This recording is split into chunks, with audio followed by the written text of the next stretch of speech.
ফেরাউনের সামনে যেয়ে দাঁড়ালেন। ফেরাউনের জাদুকররা বিশাল বড় বড় বাঘ বানালো, সিংহ বানালো, সাপ বানালো। মুসা আলাইহিস সালাম দেখে ভড়কে গেলেন, ভয় পেয়ে গেলেন। আল্লাহ বললেন, মুসা ভয় নাই, তোমার লাঠিটা খালি ফেলো। কি ফেলো?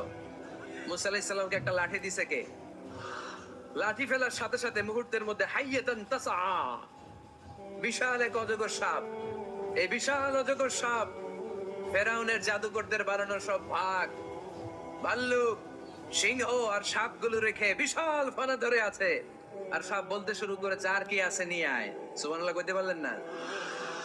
এই দৃশ্য দেখার সাথে সাথে ফেরাউনের রাজপ্রাসাদের সামনে যতগুলো জাদুকর ছিল, কোরআন বলে ফাউলকিয়াস সাহারাতু সাজিদিন। এই দৃশ্য দেখা মাত্রই ফেরাউনের নিয়ে আসা বড় বড় জাদুকর গুলো মুসা আলাইহিস সালামের সামনে দাঁড়িয়ে আল্লাহর জন্য সেজদায় লুটিয়ে পড়েছে। ফাউলকিয়াস সাহারাতু সাজিদিন, সেজদায় লুটিয়ে পড়ে ঘোষণা দিল, আমি ফেরাউনরে মানি না, আমি কোন নাস্তিককে মানি না, আমি মুসার রব, হারুনের রব, বনি ইসরাইলের রব, আল্লাহর জন্য সেজদায় লুটিয়ে পড়লাম। চিল্লায় পড়ে আল্লাহু আকবার। মুহূর্তেই এক সেজদার কারণে তাদের নসিবে হেদায়েত দিয়ে দিয়েছে কে? নবীদের মধ্যে সবচাইতে জবরদস্ত পয়গম্বর ছিলেন মুসা আলাইহিস সালাম। বড় মেজাজওয়ালা নবী, রেগে যেতেন খুব বেশি। থাপ্পড় মেরে একবার ফেরাউনের বাবুর্চিকে মেরে ফেলেছিলেন। অনেক শক্তি আল্লাহ তাআলা তাকে গায়ে দিয়েছিল। তিনি একবার আল্লাহকে আবদার করে বসলেন, রব্বি আরিনি আনজুর ইলাইক। আল্লাহ, আপনি বলেছেন আপনারা দেখা যায় না, কিন্তু আমি দেখতে চাই। আমি কি করতে চাই? জোরে বলেন। আল্লাহ বললেন, লান তারানি, never you can see me, never you can see me. তুমি আমাকে দেখতে পাবে না, কারণ আমাকে দেখা যায় না। সাইয়েদনা মুসা বললেন, আমি দেখতে চাই। আল্লাহ বললেন, দেখা যায় না। মুসা বলে, দেখতে চাই। আল্লাহ বললেন, দেখা যায় না। মুসা আলাইহিস সালাম বললেন, কথা বলেন না কেন? আল্লাহ বললেন, মুসা বললেন, আল্লাহ বললেন। মুসা বলে দেখতে চাই, আল্লাহ বলে দেখা যায় না। কিন্তু সাইয়েদনা মুসা আলাইহিস সালাম ছেড়ে দেবার পাত্র নয়, হেরে যাবার পাত্র নয়, পিছু হটার পাত্র নয়। মনে যেটা উঠেছে আদায় করার পাত্র হলো মুসা, ঠিক কি না? উনি বললেন, রব্বি আরিনি আনজুর ইলাইক। আল্লাহ, আপনি আমারে দেখা দেন, আমি দেখতে চাই। আল্লাহ বললেন, লান তারানি, never you can see me. ওরে মুসা, এই বায়না ধরো না, আমারে তো দেখা যায় না। এই পৃথিবীর চামড়ার চক্ষু দিয়ে আমাকে দেখা যাবে না। মুসা বললেন, আমি দেখেই ছাড়বো। আল্লাহ বুঝাতে পারেন না, মুসাও ছাড়েন না। অবশেষে নবীর আবদার রব্বুল আলামিন শুনতে রাজি হলেন। আল্লাহ বললেন, মুসা, আগামীকাল অমুক সময়ে গোসল করে ওযু করে তুর পাহাড়ে চলে আসবা। তুমি যখন দেখতেই চাও, আগামীকাল তুর পাহাড়ে চলে এসো। সাইয়েদনা মুসা আলাইহিস সালাম তুর পাহাড়ে চলে এসেছেন। কারণ ওনার ফিলিংস আমাদের ফিলিংস একরকম নয়। আমরা কি আল্লাহর কথা শুনি? জোরে বলেন। কিন্তু ওয়া কাল্লামাল্লাহু মুসা তাকলিমা, উনি আল্লাহর কথা শুনতেন। তো ওনার চিন্তা হচ্ছে, যার কথাটা এত সুন্দর, না জানি উনি দেখতে কত। সুবহানাল্লাহ বলবেন না? আল্লাহ বললেন, মুসা, আগামীকাল আসো, তুর পাহাড়ে আসো। সাইয়েদনা মুসা আলাইহিস সালাম তুর পাহাড়ের উপর চলে গেলেন। আল্লাহ বললেন, মুসা, এটা যেন তেন কোনো খেলা না। আবার তোমারে জিজ্ঞেস করতে চাই, আসলেই তুমি দেখতে চাও কিনা? মুসা আলাইহিস সালামের এক কথা এক দাবি, দেখতে চাই। এক কথা এক দাবি, সেটা কি? আমি দেখতে চাই খোদা, আমি দেখতে চাই আপনাকে। আল্লাহ বললেন, মুসা, এটা সাধারণ খেলা নয়, এটা বিপিএল এর খেলা নয়, এটা আইসিসি নয়, এটা ফিফার খেলা নয়, এটা মুসার সাথে বিশ্ব গভর্নমেন্টের খেলা, ঠিক কি না? এটা সাধারণ খেলা না। It's a very dangerous game. তুমি যদি স্টার্ট করো, you have to go until the last moment. শেষ পর্যন্ত তোমাকে যেতে হবে, ঠিক? আল্লাহ বললেন, ওকে, তাহলে খেলা শুরু করে দিলাম। ও মুসা, তুমি দাঁড়িয়ে থাকো, খেলা এখন শুরু হয়ে যাবে। রব্বুল আলামিন মুসা আলাইহিস সালামের চারিদিকে অন্ধকার করে দিলেন। কি করে দিলেন? চারিদিকে 4 ফারসাক এলাকা, 1 ফারসাকে 12 মাইল, 4 ফারসাকে অনেক লম্বা একটা জায়গা, 3 × 36 কিলোমিটার জায়গা আল্লাহ অন্ধকার করে দিলেন। ঘুটঘুটে অন্ধকার, এত অন্ধকার সাইয়েদনা মুসা আলাইহিস সালাম নিজের হাতটাও নিজে দেখে না। এবার মনের মধ্যে একটু ভয় চলে আসছে। কোন আওয়াজ নাই, অন্ধকার। এবার মনের মধ্যে ভয় এসেছে, কিন্তু আল্লাহকে দেখতে চায়। ওই নেশায় এখন অন্তরের মধ্যে কিছু সাহস আছে না নাই? সাহস নিয়ে দাঁড়িয়ে আছেন। এবার আল্লাহ চারিদিকে আলোকিত করে দিলেন। এবার বললেন মুসা আরো কিছু কাজ আছে, তোমার চারদিকে 4 ফারসাক এরিয়ার মধ্যে কোনো প্রাণী থাকতে পারবে না, কোনো মশা থাকবে না, মাছি থাকবে না, ইঁদুর থাকবে না, ব্যাঙ থাকবে না, পাখি থাকবে না। সবগুলো পশু আর প্রাণীকে বললেন, আল্লাহ বললেন তোমরা বাইরে চলে যাও, বাউন্ডারির বাইরে চলে যাও। বাংলাদেশের সাথে ইন্ডিয়ার খেলা, আপনারা দর্শক মাঠে ঢুকতে পারবেন? বলেন ঢুকলে খেলা হবে? খেলাইটা হবে? আল্লাহ বললেন সবাই বাইরে চলে যাও, সব বাইরে চলে গেল। এবার আল্লাহ বললেন মুসা তোমার 2 কাঁধের মধ্যে 2 ফেরেশতা আছে না নাই? কিরামান, তাদেরকেও বাইরে পাঠানোর দরকার আছে না নাই? আল্লাহ বললেন তোমরাও 4 দিক থেকে বাউন্ডারি দেয়া এরিয়ার বাইরে তোমরা চলে যাও।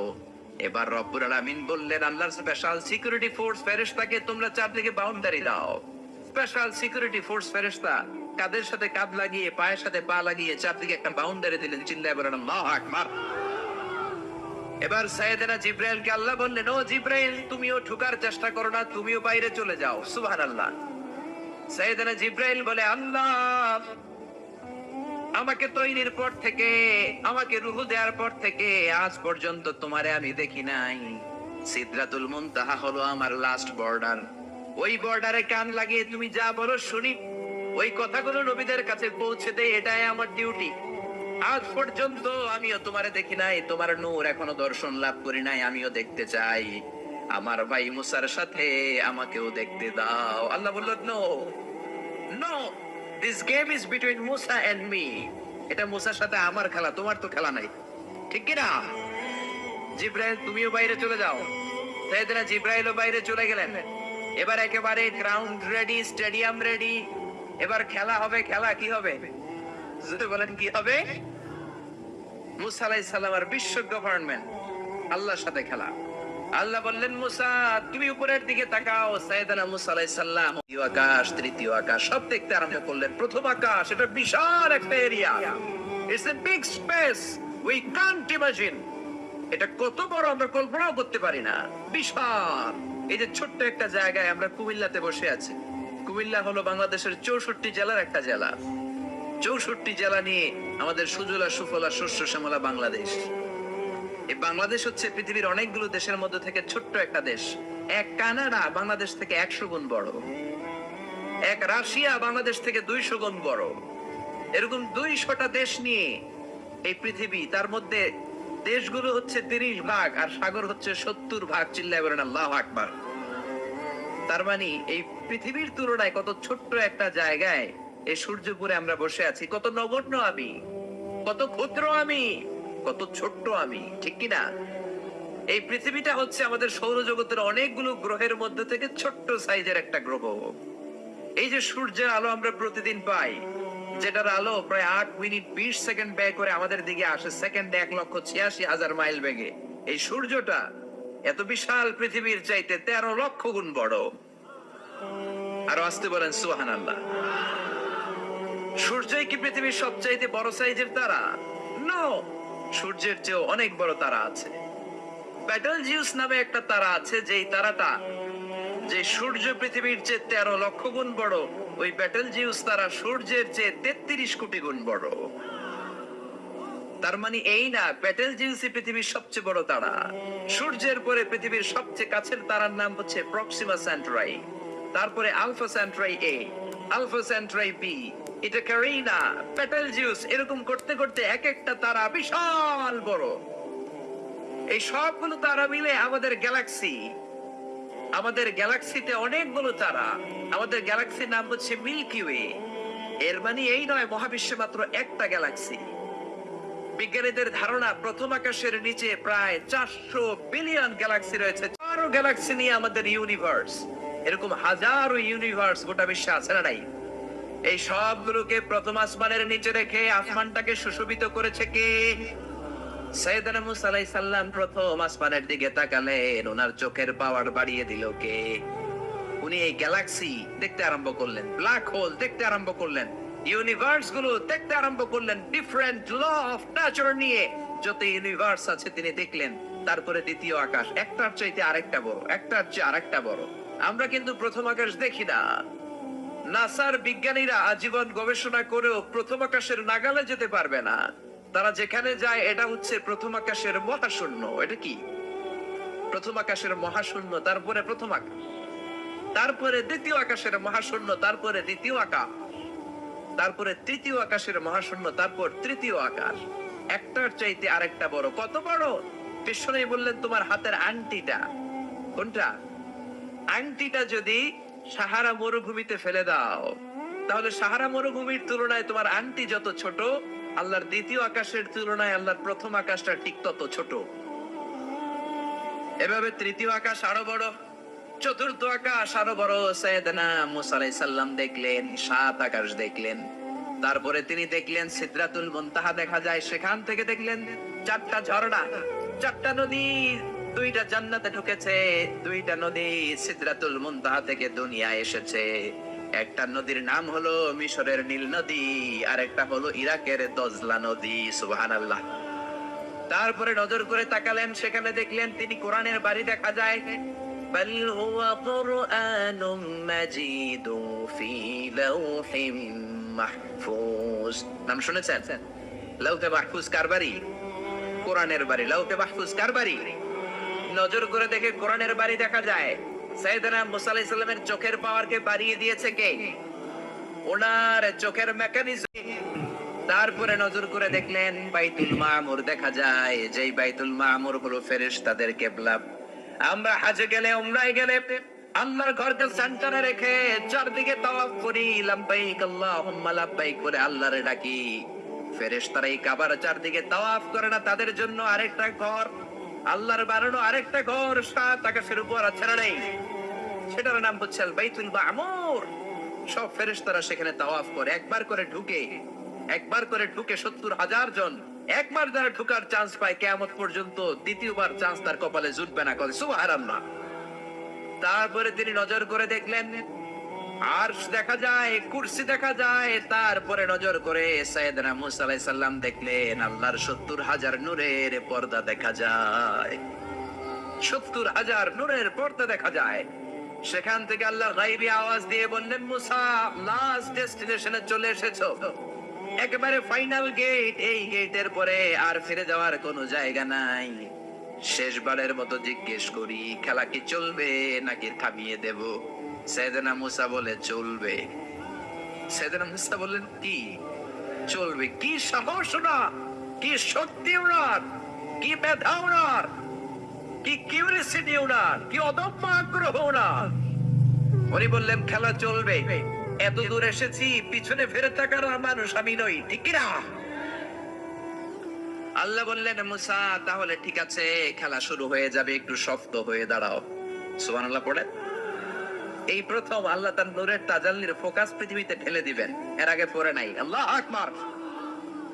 সাইয়েদনা মুসা আলাইহিস সালাম শক্ত হয়ে দাঁড়ালেন। ফালাম্মা তাজাল্লা রাব্বুহু জাআলাহু দাক্কাও ওয়া খাররা মুসা সাইকা। ফালাম্মা তাজাল্লা রাব্বুহু লিল জাবাল। আল্লাহ বললেন মুসা তবে একটা কথা শুনে রাখো, এত দুর্বল করে তোমাদের বানিয়েছি। ওয়া খলিকাল ইনস, সবল না দুর্বল? 2বার পাতলা পায়খানা হইলে চেহারার দিকে আর তাকানো যায় না, ঠিক কি না? আজকের জান্নাতুন নাইম এপ্রিল বিশ্ব সুন্দরী, 20 বছর পরে বিশ্ব পেতনিও না, ঠিক কি না? অসুস্থ হলে মানুষ দুর্বল হয়ে যায়, বিপদ আসলে মানুষ কাবু হয়ে যায়, বয়সের ভারে মানুষের চামড়াগুলো ঝুলে যায়। মানুষ কি সবল নাকি দুর্বল? জোরে বলেন, সবল নাকি দুর্বল? ও মুসা শক্ত হয়ে দাঁড়াও। 70,000 নূরের পর্দার সবগুলো দেখাবো না, কতটুকু দেখাবে? মুফাসসিরিন ইকরাম হায়রান হয়ে গিয়েছেন, কি বলবেন এই তাফসীরের ব্যাখ্যায়। কেউ কেউ বলেছেন আল্লাহ তাআলা 70,000 নূরের পর্দার সবগুলো উঠায়নি। 70,000 নূরের পর্দার সবচেয়ে সামনের ছোট্ট যে পর্দাটা, তার সামান্য একটু উঠিয়েছেন। ফালাম্মা তাজাল্লা রাব্বুহু, কতটুকু তাজাল্লি দিয়েছেন নূরের তাজাল্লি? কোন কোন মুফাসসিরিন ইকরাম বলেছেন একটা গরুর নাকের ছিদ্র যতটুকু ততটুকু। কোন কোন মুফাসসির বলেছেন না না, এটা তো অনেক বেশি। মিসলা উনমুরাতিল খানসার, এই আঙ্গুলটার নাম হচ্ছে খানসার। কি নাম? এটার নাম ইবহাম, এটার নাম সাব্বাবা, এটা বুস্তা, এটা বিংসার, এটা ফিংসার। বলেন ইবহাম, কথা বলে না। ইবহাম, সাব্বাবা, বুস্তা, ফিংসার, খিনসার, এই 5টা হাতের আঙ্গুলের আরবি নাম শিখে গেলেন। এই যে মিসলা উনমুরাতিল খানসার, ছোট্ট আঙ্গুলের সামনে যতটুকু জায়গা, এতটুকু জায়গা আল্লাহ প্রথম পর্দাটার ফোকাস দিয়েছেন। কেউ কেউ বলে না এত বেশি নয়, একটা সুইয়ের পেছনে সুতা ঢুকানোর জন্য যতটুকু জায়গা দরকার ততটুকু নূরের ফোকাস দিয়েছে। فلما تجلى ربه جعله دكا وخر موسى صعقا। আল্লাহ বললেন, মুসা তোমাকে দুর্বল করে বানিয়েছি, তোমার উপরে যদি নূরের ফোকাস দেই তোমারে খুঁজে পাওয়া যাবে। আমি দেব তুর পাহাড়ের উপর। কিসের উপর? জোরে বলেন, কিসের উপর? এই তুর পাহাড়ের উপরে আমি উঠেছি দুইবার। ফেরাউনের লাশটাকে দেখেছি আমি একবার। পুরো লাশটাকে আল্লাহ শুটকি বানিয়ে রেখেছেন। শুটকি, এরকম টেবিলের উপর শোয়া শুটকি। মিশরের জাতীয় জাদুঘর হচ্ছে মিশরের রাজধানী কায়রোতে, ন্যাশনাল মিউজিয়াম। ওখানে every year huge amount of tourist from Europe and America, they come in order to see this ancient and historical dead body. এই ঐতিহাসিক ডেড বডিটা দেখার জন্য হয়েছে ফ্রি, কোনো টাকা লাগে না, যেহেতু আল আজহারের কার্ড ছিল। ফ্রিতে ঢুকেছি। সেকেন্ড ফ্লোরে রয়্যাল মমিস চেম্বারের ভিতরে স্পেশাল সিকিউরিটি গার্ড দিয়ে আলো আধারের আবছা আবছা একটা অন্ধকার রুমের ভিতরে তার লাশটা রাখা। ফেরাউনের লাশ। কার লাশ? তার লাশ ছাড়াও আরো অনেকগুলো লাশ। যে জিনিসটা মাছ রাখলে মাছটা বরফ হবে কিন্তু আশেপাশে আইস জমবে না, এটার বলে non frost. Minus non frost 35 to 40 degree সেলসিয়াসে অন্য লাশগুলো রাখতে হয়, কিন্তু ফেরাউনের লাশটা -0 ডিগ্রিতে কিয়ামত পর্যন্ত সঠিক এবং শুদ্ধ এবং চমৎকার থেকে যাবে। চিল্লায়ে বলেন আল্লাহু আকবার। কারণ ফেরাউনের লাশটাকে সংরক্ষণের দায়িত্ব নিয়েছে কে? এই তুর পাহাড়ে আমরা উঠেছি মধ্যরাতে, কারণ বাংলাদেশের পাহাড়গুলো মাটির পাহাড়। আপনি খাগড়াছড়িতে যান, আপনি বান্দরবান যান, আপনি ময়মনসিংহের গারো পাহাড়ে যান, আমাদের পাহাড় কি মাটির না পাথরের? আর সৌদি আরব মিশরের পাহাড়গুলো কি মাটির না পাথরের? পাথরের। পাথরের পাহাড়ে যখন সানশাইন, সূর্যের আলো লাগে, 2-3 ঘন্টায় সূর্যের তাপে পাথরগুলো গরম হয়ে যায়। এজন্য আমরা মাঝ রাতে উঠলাম 120 জন। আমরাও যাচ্ছি, ইহুদিরাও যাচ্ছে, খ্রিস্টানরাও যাচ্ছে। মিশরে যাওয়ার আগে আমি জিউস কমিউনিটি দেখি নাই, ইহুদি দেখি নাই, ওই প্রথম ইহুদি দেখলাম। একসাথে উঠলাম। আমার জীবনে এত কষ্ট আমি এর আগে করি নাই, যে কষ্ট আমার হয়েছিল তুর পাহাড়ে উঠতে। ব্যাকপ্যাক ছিল, ব্যাকপ্যাক, প্রত্যেকের পিঠে একটা করে ব্যাগ, সেখানে ড্রিঙ্কস ছিল, পানি ছিল, টিস্যু ছিল, এগুলো নিয়ে আমরা উঠলাম। উঠতে উঠতে ফজরের সময় হয়ে গেল। দেখলাম সেই জায়গাটা, যেই জায়গায় আল্লাহ নূরের তাজাল্লি দিয়ে ওনার প্রিয় নবী মুসা আলাইহিস সালামকে বেহুশ করে পাহাড়ের উপরে ফ্ল্যাট করে ফেলে দিয়েছিলেন। চিল্লায়ে পড়েন আল্লাহু আকবার। ফজরের সময় আমরা মসজিদে ঢুকলাম। ইহুদিরা ঢুকলো সিনাগগ, তাদের সিনাগগে। আর খ্রিস্টানদের জন্য ছোট্ট একটা চার্চ। চার্চ বুঝেন তো? গির্জা। গির্জায় যে ওরা প্রার্থনা করবে। ইহুদিরা ঢুকে সিনাগগে। সিনাগগে ঢুকলো, আমরা ঢুকলাম আমাদের ছোট্ট একটা মসজিদে। আমরা ফজরের সালাত আদায় করলাম। দেখলাম সিলসিলাতুল জিবাল, তুরে সাইনার মাউন্টেন রেঞ্জ, যেটা এখান থেকে প্যালেস্টাইনে ঢুকে গিয়েছে, সৌদি আরবে, সিরিয়াতে ঢুকে গিয়েছে। পুরো পাহাড়টা আল্লাহর নূরের তাজাল্লির কারণে লালো, খয়েরি আর কালো আকার ধারণ করেছে। চিল্লায়ে পড়েন আল্লাহু আকবার। এজন্য আল্লাহ বললেন, ফালাম্মা তাজাল্লা রাব্বুহু জাআলাহু দাক্কা ওয়া খাররা মূসা সাইকা। রব্বুল আলামিন বললেন, মুসা শেষবারের মতো বলছি, এখনো সময় আছে, তুমি যদি বলো খেলা বন্ধ করে দিব, আর যদি বলো তাহলে চালিয়ে নিব। মুসা বলে চলবে। কি বলে? আল্লাহ খেলা চালালেন, নূরের ফোকাস দিলেন। মুসা আলাইহিস সালামের গায়ের উপরে দেয় না, দিয়েছে তুর পাহাড়ে। কোথায়? 1 ঘন্টার জন্য দিয়েছেন, আধা ঘন্টা, 10 মিনিট, 1 মিনিট, 1 সেকেন্ড, 1 সেকেন্ডও দেয় না। তো হুজুর 1 সেকেন্ড দেয় নাই তো কি দিছে? 1 সেকেন্ডকে অনেক ভাগে ভাগ করলে হয় 1 মাইক্রো সেকেন্ড। 1 মাইক্রো সেকেন্ডকে অনেক ভাগে ভাগ করলে হয় 1 ন্যানো সেকেন্ড। 1 ন্যানো সেকেন্ডেরও 1000 ভাগের 1 ভাগ নূরের ফোকাস আল্লাহ তুর পাহাড়ের মধ্যে দেওয়ার সাথে সাথেই পৃথিবীর সবচাইতে শক্তিধর পয়গাম্বর ওই 1 সেকেন্ডের 1000 ভাগের অল্প সময়ের মধ্যে বেহুশ হয়ে পাহাড়ের উপরে পড়ে যায়। আল্লাহ নূরের ফোকাস দিলেন। মুসা আলাইহিস সালাম কিছুই দেখেন নাই, কি যেন একটা দেখলেন। কেমন দেখলেন? অনুভূতিটা কেমন ছিল? বলার মতো কোনো পরিবেশ নাই, ঠিক কিনা? এর মানে হচ্ছে আল্লাহরে দেখা যায় না। দেখা যায়? জোরে বলেন। এই লম্বা ঘটনা বলার, ব্যাকগ্রাউন্ড বলার উদ্দেশ্য হচ্ছে, ওয়াইদা সাহালাকা ইবাদি আন্নি ও নবী, সবাই যখন আপনারা জিজ্ঞেস করবে আপনি আল্লাহর দাওয়াত দেন, তাওহীদের দাওয়াত দেন, কই সেই আল্লাহ? আপনি বলেন ফাইন্নী কারীব, আমি কাছে না দূরে। আরো জোরে বলেন আল্লাহ কাছে না দূরে। পৃথিবীর কেউ কাউরে হেদায়েত দিতে পারে? অনেক বাবা ছিল নবী, ছেলের কপালে হেদায়েত নাই, আছে না নাই? অনেক ছেলে ছিল নবী,